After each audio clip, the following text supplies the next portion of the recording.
Is anyone else asking themselves where Joe Biden went after the most recent election results? Well, there's four, count them, four books that are coming out by former Democrat operatives within the White House administration of Joe Biden. Let's get into exactly what their claims are. The first book is by Chris Whipple, and it's called Uncharted. And this details a bunch of the claims by Ron Klain, who is the White House deputy something. But he was basically the fill-in president while Joe Biden was asleep by the pool. And this details some of the run-up to the election and the concerns that the staffers had that our acting commander-in-chief was not going to make it through the election process. The next one is Fight Inside the Wildest Battle for the White House. And this is done by Allen and Parnes, who were Democrat operatives that started a conversation in 2023 about how they could subvert that president in order to try to get him out of the running for the White House the following year. And lo and behold, they pretty much succeeded. Maybe they won't exactly tell that truth in detail in their book, but this is the coup that we all saw happening right in front of our eyes. And congratulations to these two for having accomplished their goal. The next one is by Jake Tapper and a co-author. It's called Original Sin. Watch this brief defense that Jake Tapper makes of Biden's cognitive acuity at the time where he was probably plotting to write this book.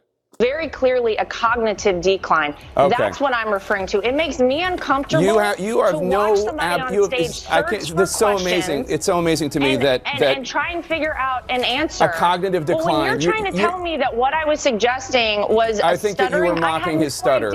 Yeah, I think you were mocking his stutter, and I think you have absolutely no standing to diagnose somebody's cognitive decline. I would think that somebody in the Trump family would be more sensitive to people who do not have medical licenses diagnosing politicians from afar. Plenty of people have diagnosed your father from afar, and I'm sure it offends you. Your father-in-law from afar, I'm sure it offends you.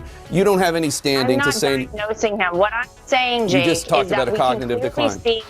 That Joe Biden I have one last struggling question for you, Laura. You can't times on stage, and it's very concerning to a lot of people that this could be the leader of the free world. Okay. That is all I'm saying. I genuinely feel sorry for Joe. Supposedly in this work with Tapper and a co-author, it details how the cover-up happened about the exact cognitive abilities of the president while he was operating in office. And as you can see in the most recent clip, Jake Tapper was the cover-up. He continues to be the op for the psyop for the public to tell us everything that we need to know. And he's such a reliable source that he, in fact, is trying to shill off of the cognitive decline of his supposed friend and someone who he thought so highly of, according to the clip at least. The last work is called The Biden Malaise, and this is by Kimberly Strassel. This is a phrase stolen from Jimmy Carter's era of governance where the whole nation felt that certain malaise,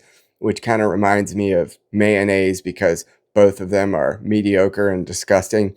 And the Biden malaise lasted long enough that we all saw what the media told us we didn't see, which was his complete falling down, literally, metaphorically, off of a bike, off of a stage, and off of the seat of respectability on the world stage.